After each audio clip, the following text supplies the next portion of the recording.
बिस्मिल्लाहिर्रहमानिर्रहीम। अस्सलाम वालेकुम। लाहौर के ज़ायक़ों में खुश आमदीद। तो जी नाजरीन, आज लाहौर के ज़ायक़ों में हम आपके साथ शेयर करने लगे हैं फिरनी की रेसिपी। तो फिरनी बनाने के लिए हमें जिन चीज़ों की ज़रूरत थी, सबसे पहले तो वो आपको बता देते हैं। हमने लिया है चावलों का आटा, यानी कि ये हमने खुद ही ग्राइंड किए हैं, हल्के से दरदरे से हैं। ये खाने के 4 चम्मच हैं चावलों के पीस के, तो ये हमने लिए हैं। इसके अलावा हमने ये जो कटोरी आपको नज़र आ रही है, ये 1.5 प्याली मेरे पास है, ये जो मैंने शुगर ली है ये हम शामिल करेंगे। दूध हमने 1 प्याली के करीब बचा लिया है, बकाया हमने दूध ऊपर रखा है, बॉयल कर लिया है और हल्की आंच की हुई है। इसके अलावा हम इसमें डालेंगे कटे हुए बादाम, डालेंगे पिस्ते, डालेंगे कुछ पिस्ते हमने ग्राइंड कर लिए थे, केवड़ा एसेंस डालेंगे, चांदी के वर्क लगाएंगे और 4 अदद हमने इलायचियाँ भी ली हैं, ये भी हम इसमें शामिल करेंगे खुशबू के लिए। तो शुरू करते हैं अपनी रेसिपी को। तो इसमें शामिल करते हैं दूध। एकदम से सारा नहीं करूँगी, वैसे तो सारा भी कर लेंगे क्योंकि हमने ये जो दूध लिया है 4 लीटर, उसी में से हमने इसको बचाया है। तो इसको अच्छी तरह से मिक्स कर लेते हैं और चूल्हा भी मैं साथ तेज़ कर लेती हूँ ताकि हमारे दूध को अच्छी तरह से बॉयल आ जाए। और ये भी दूध शामिल कर ही लेते हैं। तो दोबारा से अच्छी तरह से मिक्स करती हूँ और इसको हमने दूध में शामिल करना है और ये चम्मच हमने चलाते ही हुए इसको शामिल करना है। तो ये देखें, ये 4 लीटर हमने दूध लिया था, जिसमें से सिर्फ हमने ये थोड़ा सा साइड पे रखा था जिसमें हमने ये चावलों का आटा मिक्स करना था। तो ये मैं इसमें शामिल करती हूँ।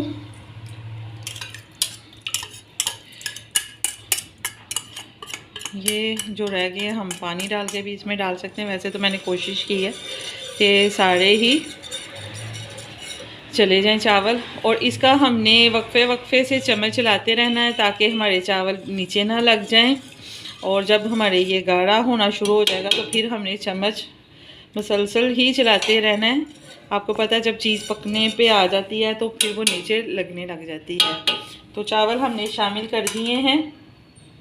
ये 4 अदद जो मैंने इलायचियाँ रखी थी वो भी इसमें शामिल कर देते हैं और इसको अब पकाते हैं, गाढ़ा करते हैं और साथ साथ चम्मच भी चलाई जाएंगे। मैं थोड़े से पिस्ते भी इसमें शामिल कर रही हूँ और थोड़े से बादाम भी, थोड़े से ऊपर गार्निश में डाल देंगे और थोड़े बीच में हमने डाल दिए हैं। तो इनको करती हूँ मिक्स। ये देखें, फिरनी हमारी गाढ़ी होना शुरू हो गई है, दूध हमारा कितना कम हो गया है। तो अब इसमें मैं शुगर भी ऐड करने लगी हूँ और मिक्स करते हैं दोबारा से। आपको पता चीनी भी पानी छोड़ती है, तो इसलिए इसको मैंने पहले ही शामिल कर दिया है ताकि ये एक दफ़ा पतली हो के फिर दोबारा से गाढ़ी हो जाए। तो अब मैं इसको आंच तेज़ करके थोड़ा सा पकाती हूँ ताकि अब हमारी फिरनी जल्दी से गाढ़ी हो और फिर हम इसको डिश आउट करते हैं। और दरमियान में मैं चखूँगी, अगर मुझे चीनी कम लगेगी, ये थोड़ी सी और कम हो जाएगी, गाढ़ी हो जाएगी, तो फिर मैं इसकी चीनी चेक करूँगी। अगर तो मुझे कम लगेगी तो मैं और शामिल कर दूँगी, अगर पूरी होगी तो फिर रहने देंगे। तो लेकिन अभी मैं इसको गाढ़ा करती हूँ और मैं साथ साथ इसको चम्मच ला रही हूँ कि हमारी फिरनी नीचे से लगे ना। तो ये देखें, फिरनी हमारी गाढ़ी होना शुरू हो गई है, ये देखें।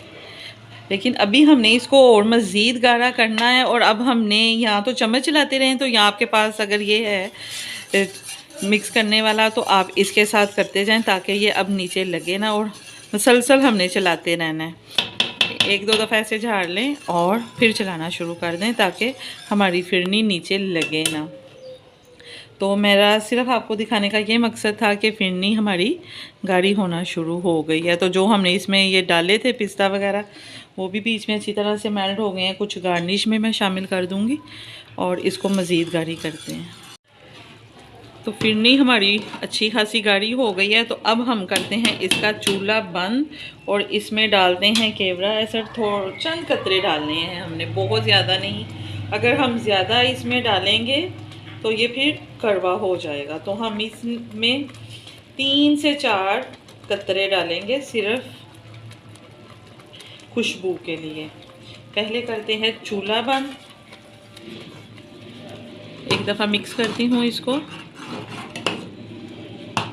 और अब हमने इसमें ये केवड़ा एसेंट के, ये आप देख सकते हैं कि मैंने कितना कम डाला है। और इसी की खुशबू बहुत अच्छी सी शामिल हो जाएगी इसमें। ढक्कन लगाती हूँ ताकि खुशबू अंदर अच्छी तरह से मिक्स हो जाए। और अब इसको करते हैं डिश आउट और आपको दिखाती हूँ सर्विंग बाउल में गार्निश करते हुए। तो ये हमने खोया रखा था तो वो डाल रहे हैं, बीच में मैंने शामिल नहीं किया। मैंने सोचा था कि हम ऊपर से गार्निश में ही इसको इस्तेमाल करेंगे। तो अब ये हम इसमें पिसे हुए पिस्ते पहले शामिल करते हैं। ये हमने बीच में शामिल नहीं किए थे, बीच में हमने कटे हुए पिस्ते और थोड़े से बादाम शामिल किए थे। तो अब ये हम इसके ऊपर डालते हैं।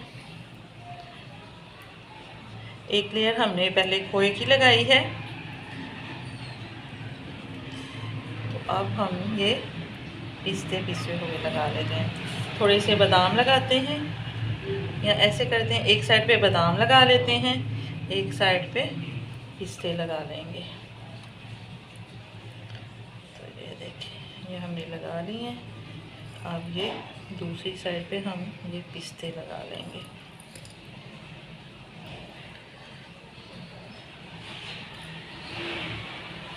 थोड़े से इधर और मज़ीद डाल देते हैं। फिर मैं बादाम ही अब लगा रही हूँ। अब ये ना समझिएगा कि मैंने इधर भी पिस्ते ही लगा दिए।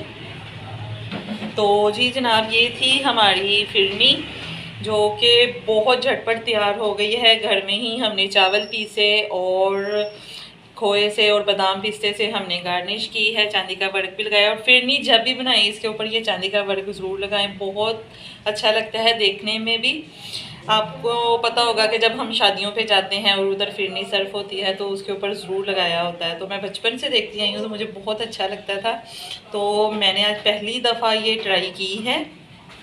देखी मैंने बड़ी दफ़ा है अपनी मामा वगैरह को बनाते हुए, तो आज मैंने ट्राई की थी। तो मैंने कहा मैं भी चांदी का वर्क लगाती हूँ। तो ज़रूर ट्राई कीजिएगा, बहुत मज़े की है, आपको बहुत पसंद आएगी। थोड़ी डिफरेंट रेसिपी है। हम खीर वगैरह अक्सर बनाते हैं, गाजर वाली खीर बनाते हैं, सादी खीर बनाते हैं। तो कभी कभी दिल करता है थोड़ा सा हटके भी खाने को है। तो ये हमारी देसी रेसिपी, लेकिन घरों में ये कम बनती है, शादी वगैरह पे हम ये खाते हैं। तो ज़रूर ट्राई कीजिएगा और फिर मुझे इसका फीडबैक दीजिएगा कि आपको मेरी आज की रेसिपी कैसी लगी। और अगर आपको मेरी रेसिपीज़ पसंद आ रही हैं तो मेरी वीडियो को लाइक करा करें और अपने दोस्तों और अपनी फैमिली के साथ ज़रूर शेयर करा करें। और मुझे आपके कमेंट्स का इंतज़ार रहेगा। मिलेंगे फिर किसी नई रेसिपी में इंशाल्लाह ताला। अल्लाह हाफिज़।